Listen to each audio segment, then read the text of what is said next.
Décolonisation saison 2, Haïti. Épisode 19, la dictature louverturienne.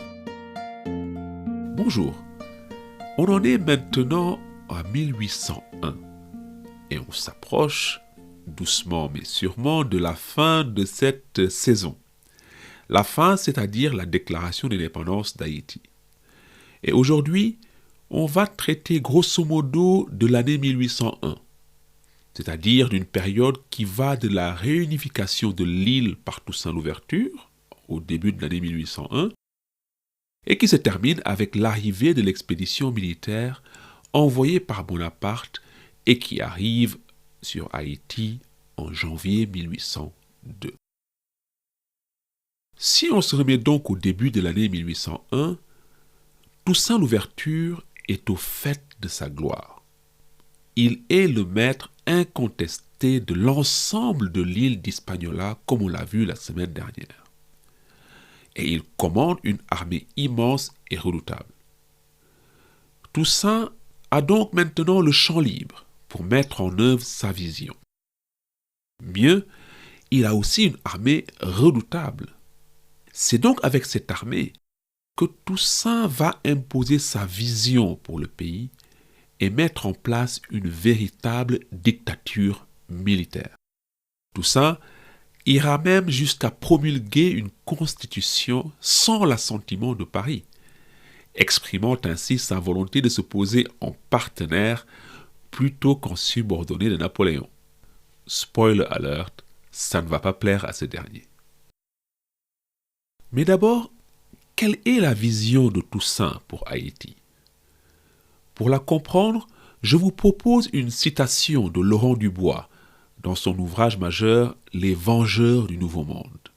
Je cite : « Depuis 1794, l'ouverture avait toujours su faire respecter les limites de la liberté générale, en affirmant que ces limites étaient nécessaires à la protection de l'émancipation. Il en allait de la responsabilité du peuple de travailler afin de faire prospérer la colonie. La sûreté de la liberté l'exigeait impérieusement. Comme Saint-Domingue avait toujours été à la pointe de la production du sucre et du café, il était difficile d'imaginer pour elle une autre fonction dans l'économie atlantique de l'époque. Saint-Domingue devait continuer à produire et à exporter ses produits naturels. Cela n'était pas qu'une simple nécessité économique. C'était aussi une question de survie politique. Si elle voulait vraiment avoir son mot à dire sur son avenir, la population aurait besoin de l'autonomie politique que seule une puissante économie de plantation pouvait lui procurer. Pour arriver à ce résultat, il fallait étouffer les aspirations des anciens esclaves, qui envisageaient pour eux-mêmes et pour leurs enfants un futur différent. L'ouverture était prête à payer ce prix. Fin de citation. Cette citation est un peu longue, je m'en excuse, mais elle met bien en avant ce qui est en jeu ici pour Toussaint Louverture. Il s'agit de la sauvegarde de l'émancipation. Et pour garder leur liberté, il faut que les Noirs acceptent que cette liberté soit limitée. Il faut qu'ils restent dans les plantations et qu'ils continuent de produire plein de sucre et de café et de confier leur sort à leurs leaders bienveillants. Alors bien sûr, les détracteurs de Toussaint diront que la sauvegarde de l'émancipation, c'est du blabla et que le régime de Toussaint Louverture est une dictature pure et simple. Et on ne peut pas nier l'ambition personnelle immense du général noir. Cependant, comme on l'a vu dans ce podcast, depuis sa première proclamation en 1793, Toussaint ne varie pas de iota sur le fait qu'il faille défendre l'abolition envers et contre tout. Et pour l'ouverture, la menace la plus grave qui pèse sur la liberté des esclaves, c'est que les conservateurs reviennent au pouvoir à Paris et abrogent la loi du 16 Pluviose. Et sur ce plan-là, il faut reconnaître qu'il n'a pas tout à fait tort vu la politique future de Napoléon. Et sa solution à lui, eh bien, c'est de prendre les choses en main lui-même. En gros, moi, Toussaint Louverture, je suis le garant de votre liberté. Et si vous voulez que j'aie les moyens de ma politique, vous avez intérêt à rester dans les plantations et à produire plein de sucre et de café. C'est une manière un peu cynique de décrire ce que les historiens appellent l'État louverturien. Et pour décrire la mise en place de cet État louverturien, on peut retenir 3 dates clés.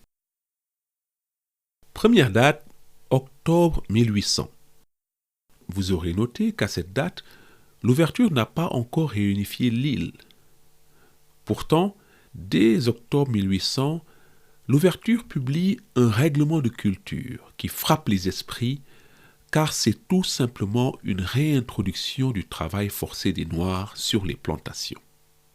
Pour tout ça, ce règlement est nécessaire car ceux qui se disent, je cite, libres et ne passent les journées qu'à courir et vagabonder ne donnent qu'un très mauvais exemple aux autres cultivateurs, alors cependant que tous les jours, les généraux, les officiers, les sous-officiers et soldats sont en activité permanente pour assurer les droits sacrés de tous. Fin de citation. Pour l'ouverture, d'un ton très paternaliste, les cultivateurs ne foutent rien. Il faut donc transformer les cultivateurs fainéants en soldats exemplaires. Les cultivateurs doivent obéir sans hésitation ni murmure à leurs gérants et sont passibles de cour martiale en cas de manquement à leurs devoirs. Et ces devoirs, les voici. De même que le soldat doit rester à son poste, de même, aucun cultivateur ne peut plus quitter son habitation sans permission, selon le règlement de culture. Bref, les plantations deviennent le terrain de la guerre pour la liberté et les cultivateurs en sont les soldats. Deuxième date, février 1801. Ce qui se passe là, c'est que Toussaint promulgue un autre décret qui limite encore plus les possibilités offertes aux Noirs.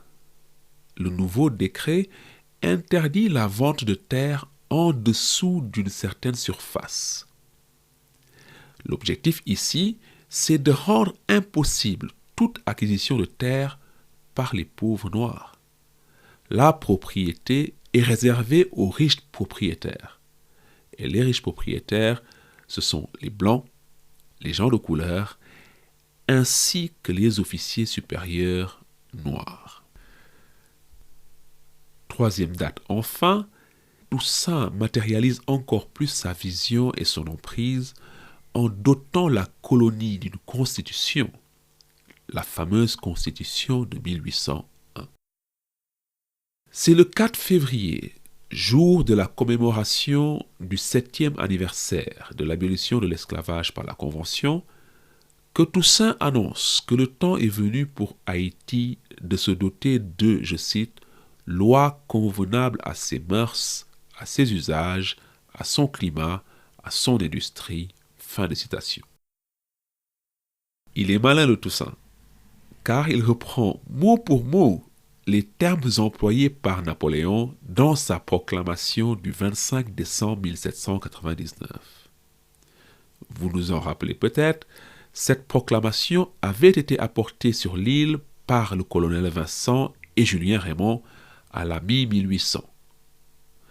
La proclamation rassurait les Noirs d'Haïti en disant que, je cite, « les principes sacrés de la liberté et de l'égalité des Noirs n'éprouveront jamais parmi vous d'atteinte ni de modification. » Fin de citation.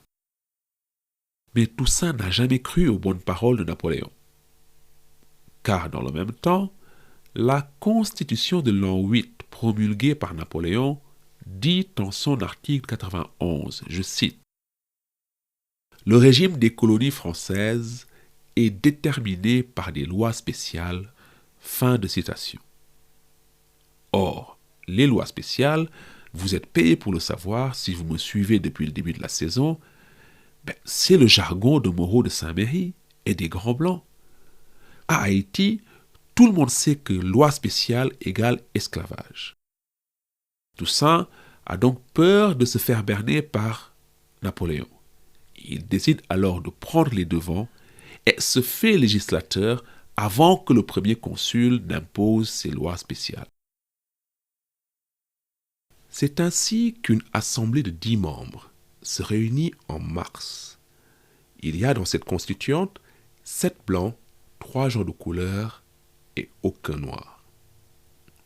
Parmi les personnalités les plus notables, on peut noter Julien Raymond, qui est resté à Haïti après avoir apporté la lettre de Bonaparte. Julien Raymond mourra d'ailleurs en octobre, juste après la promulgation de la Constitution. Parmi les Blancs, le plus proéminent s'appelle Borgella. C'est un ancien planteur et ancien maire de Port-au-Prince aussi, très proche des Petits Blancs radicaux en 1789. Il est contraint à l'exil après l'insurrection des Noirs, mais à son retour d'exil, il devient un proche conseiller de Toussaint Louverture. Enfin, Toussaint associe à la Constitution 2 représentants de la partie espagnole. Notons enfin que Moïse, un des généraux les plus en vue de Toussaint Louverture et son propre neveu adoptif, Moïse refuse de siéger à la Constituante pour protester justement contre la mainmise des anciens planteurs sur tout le processus. C'est là le premier acte de résistance de Moïse contre Toussaint, mais ce ne sera pas le dernier. On peut se demander pourquoi Toussaint met tous ces notables blancs et de couleur en avant. Il faut le dire, il n'y a pas de Noirs qui ont fait d'études poussées à Haïti à l'époque. Louverture est donc obligé de se rabattre sur les anciens maîtres. Deuxième raison, la composition de la Constituante permet à Toussaint de rassurer le lobby colonial à Paris, ainsi que Napoléon. Vous voyez, tout ceci est bien ordonné et même les colons y participent. Le résultat, c'est que les anciens planteurs comme Raymond, comme Borgella, les seuls de l'île à avoir reçu une éducation grâce à leur fortune, ces anciens planteurs forment maintenant l'élite politique autour de Toussaint Louverture. Raymond, Borgella et compagnie se mettent donc au travail et terminent leurs travaux au printemps, date à laquelle ils soumettent un texte de constitution à Toussaint Louverture. Celui-ci la promulgue lors d'une cérémonie grandiose et la Constitution de 1801 entre en vigueur en juillet. Qu'est-ce qu'elle dit? D'abord, l'article 1 dit que, je cite, « La colonie fait partie de l'Empire français, mais est soumise à des lois particulières. » Fin de citation. Pour commenter cet article, l'écrivain trinidadien C.L.R. James dit qu'avant même la création du concept de dominion par l'Empire britannique, Toussaint Louverture, dans la Constitution de 1801, propose à Napoléon d'innover et de faire d'Haïti un dominion. Qu'est-ce que ça veut dire? C'est-à-dire que de même que l'Australie ou le Canada étaient des États autonomes, mais appartenant à l'Empire britannique, de même Toussaint, en 1801, propose à Napoléon qu'Haïti reste française, mais ait la possibilité de gérer ses finances, son commerce extérieur, son armée et sa politique internationale. Dans les articles qui suivent, la Constitution de 1801 réaffirme les acquis de la Révolution. Article 3, je cite, « Il ne peut exister d'esclaves sur ce territoire, la servitude y est à jamais abolie. Tous les hommes y naissent, vivent et meurent libres et français. » Article 4. Tout homme, quelle que soit sa couleur, y est admissible à tous les emplois. Voilà donc des gages donnés aux Noirs et aux gens de couleur, mais aussi une manière de dire à la métropole « Ne pensez même pas à rétablir l'esclavage ici. » Passé ces premiers articles, néanmoins, la Constitution de 1801 consacre la vision de Toussaint Louverture d'un système de plantation super coercitif à l'endroit des Noirs. Article 14. La colonie étant essentiellement agricole ne peut souffrir la moindre interruption dans les travaux de ses cultures. Ce que ça veut dire, c'est que toutes les dispositions draconiennes qu'on a vues tout à l'heure des règlements de culture précédents, en octobre 1800 par exemple, eh bien toutes ces dispositions sont reprises dans la Constitution. Et le tout dans un discours très paternaliste. La Constitution appelle les cultivateurs à considérer la plantation comme une famille, dont ils sont membres et dont le propriétaire est le père. Certes, les cultivateurs ont droit à une partie des revenus, mais comme des enfants, ils ne peuvent pas quitter la maison du pater familias, c'est-à-dire la plantation. Quant au système de gouvernement, je vous la fais courte, la Constitution de 1801 fait d'Haïti une dictature militaire aux mains de Toussaint Louverture. Je cite. La Constitution nomme gouverneur le citoyen Toussaint Louverture, général en chef de l'armée de Saint-Domingue, et en considération des importants services que ce général a rendus à la colonie dans les circonstances les plus critiques de la Révolution, et sur le vœu des habitants reconnaissants, les rênes lui en sont confiées pendant le reste de sa glorieuse vie. Fin de citation. L'État, c'est Toussaint tant qu'il est vivant. En plus de cela, le gouverneur scelle et promulgue personnellement toutes les lois, toutes les nominations administratives et toutes les nominations militaires. Il décide de la politique du travail et du commerce, il a le droit de censurer tout type de publication, et quant aux tribunaux, ils sont sous l'autorité de Toussaint aussi. Le gouverneur à vie a même le droit de nommer son successeur, et il détient donc les pouvoirs exécutifs, judiciaires et législatifs. Bon, il y a une assemblée centrale, mais c'est simplement une chambre d'enregistrement. En cas de décès, je cite, le gouvernement passe entre les mains du général le plus élevé en grade. On voit donc là que, comme c'est le cas depuis 1794, l'armée est le socle du pouvoir politique de Toussaint Louverture. Dictature militaire donc. Et on pourrait même parler de dictature totalitaire, car la Constitution de 1801 fait irruption dans la vie privée des cultivateurs, avec des dispositions religieuses et morales très conservatrices. Le catholicisme devient ainsi la seule religion autorisée sur l'île. Mais le général en chef s'octroie le droit d'affectation des prêtres aux paroisses et leur interdit de former un clergé. Il ne faut pas déconner non plus. Le divorce est proscrit et la pureté des mœurs via le mariage est encouragée. En octobre 1801, Toussaint promulguera un édit supplémentaire sur le mariage. Cet édit décrétera qu'aucun militaire ne peut se marier sans l'autorisation du gouverneur général et que le consentement personnel de Toussaint est désormais nécessaire pour toute union entre cultivateurs travaillant dans deux plantations différentes. Les aspects personnels de la vie des cultivateurs sont donc ainsi complètement régis par la Constitution de 1801. Et quels droits pour les habitants? Eh bien, ils ont la possibilité de présenter des pétitions au gouverneur. Mais c'est tout. Les rassemblements séditieux seront dispersés par la force, et comme le système judiciaire est soumis au gouverneur général, eh bien, ils ont intérêt à filer droit. Cependant, une chose est d'édicter des règles de culture et d'écrire une constitution, il en est une autre de les mettre en pratique. Même pendant l'esclavage, on l'a vu, le petit marronnage permettait aux esclaves de trouver des accommodements avec les autorités. De même, Sontonax et Paul Vérel avaient eu très peu de moyens pour faire respecter les restrictions de leur décret d'abolition en 1793-94. Mais en 1800-1801, les choses changent. Toussaint Louverture, lui, a les moyens de sa politique, avec son armée.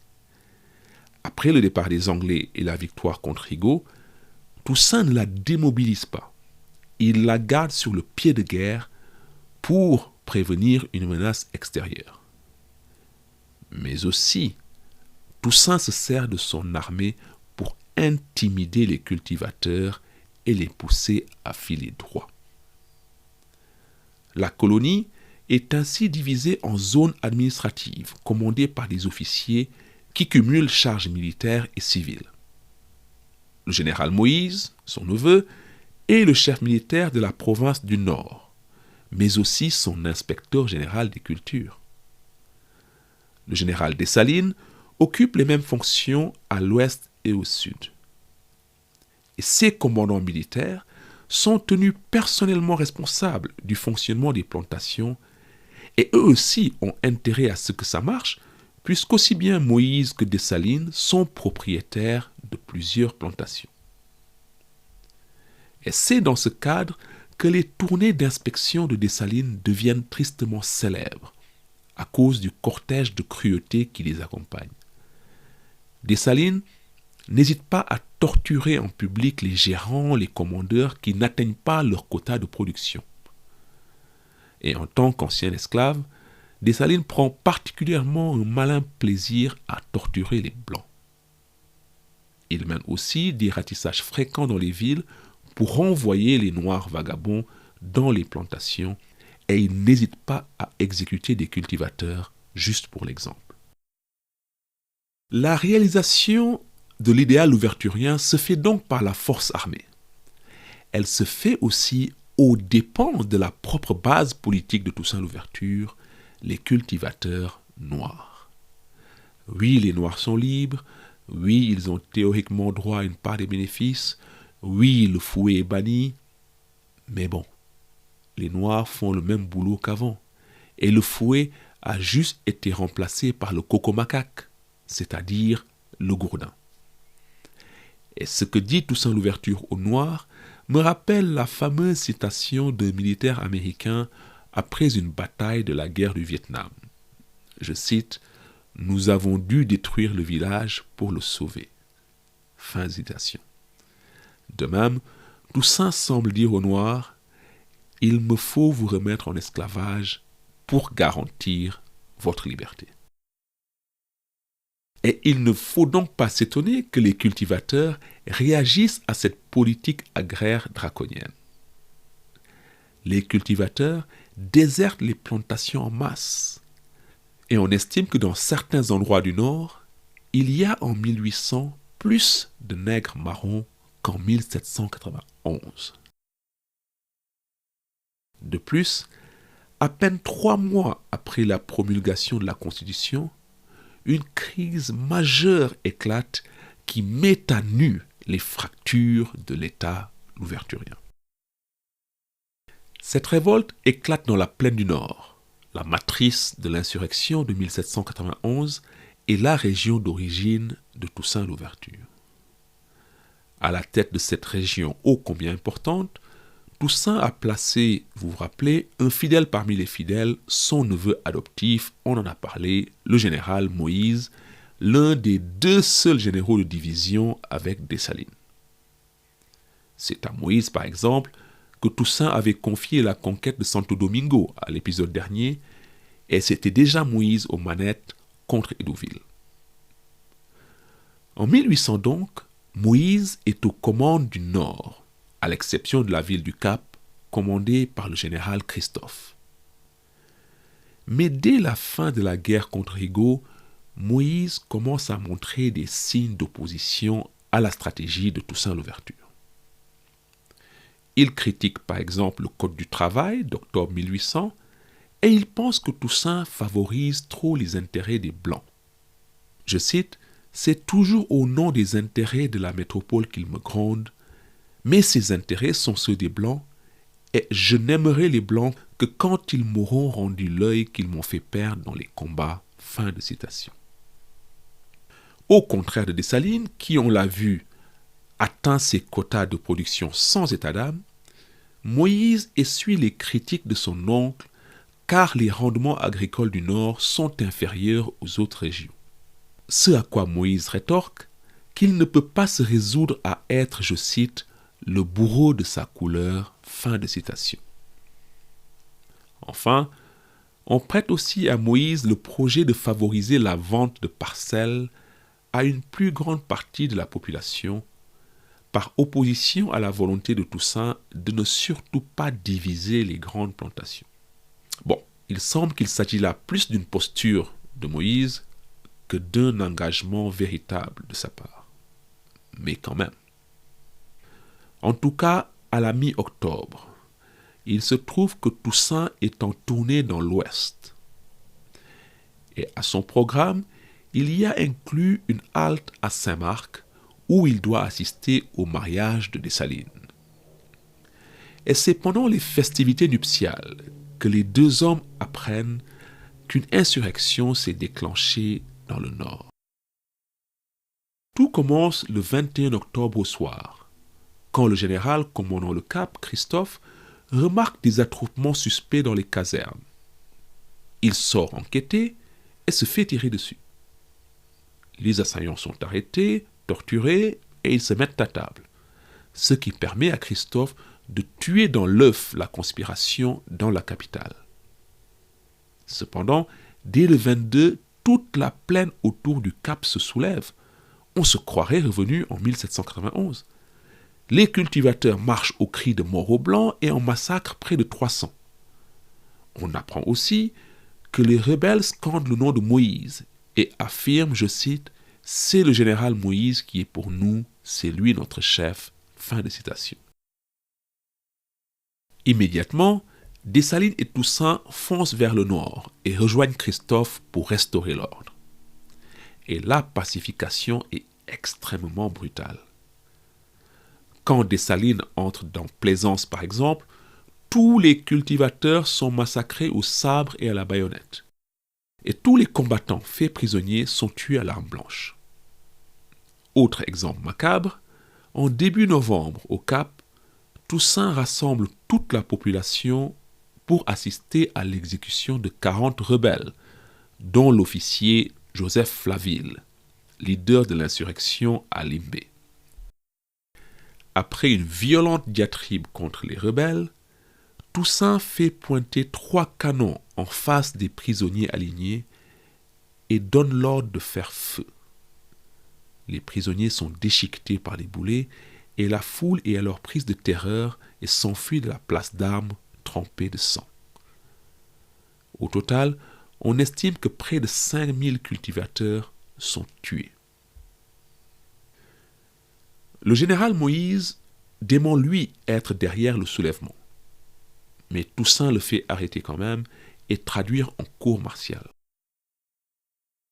Mais le procès n'est qu'un simulacre, car Toussaint n'autorise pas Moïse à prendre la parole pour se défendre.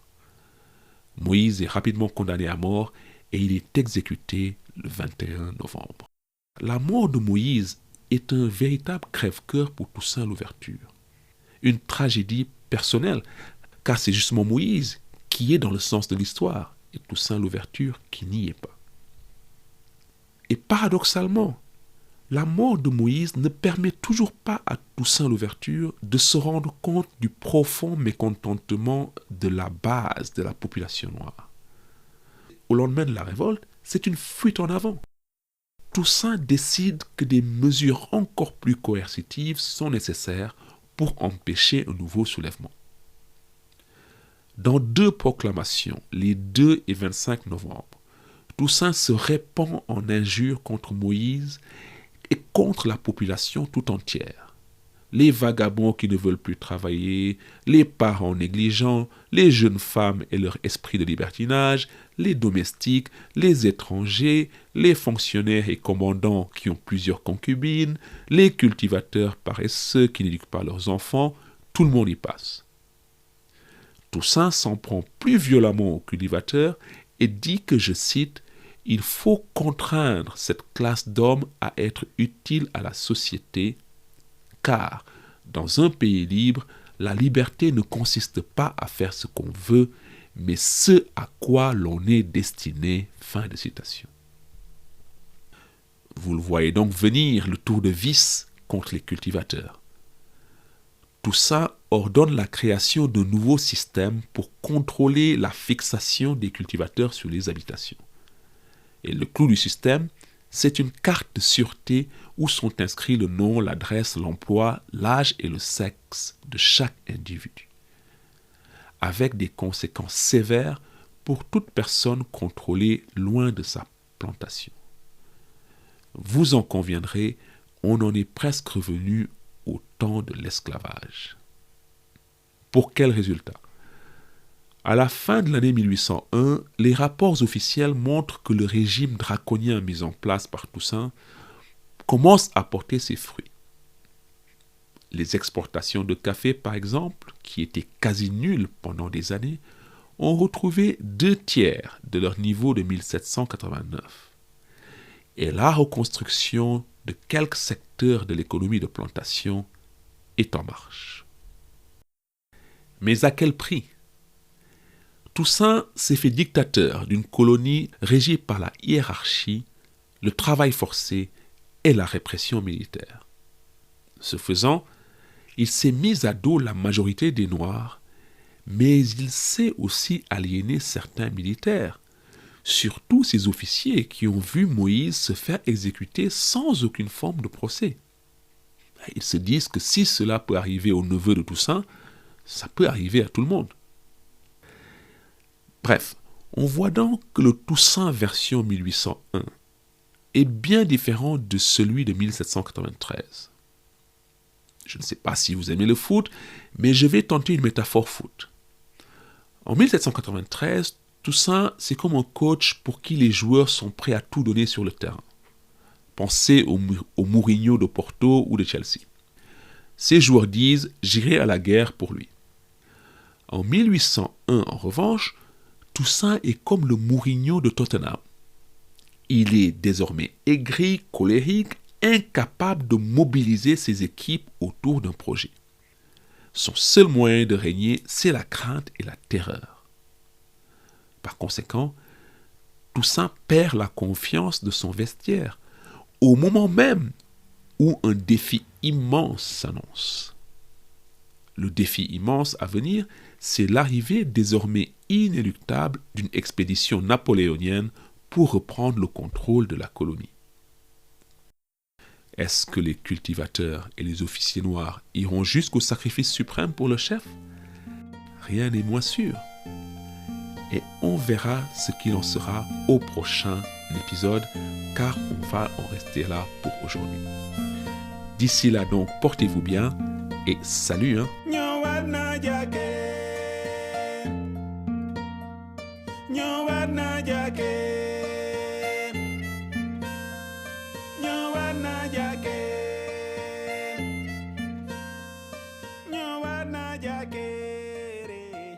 Namunya, nyawale.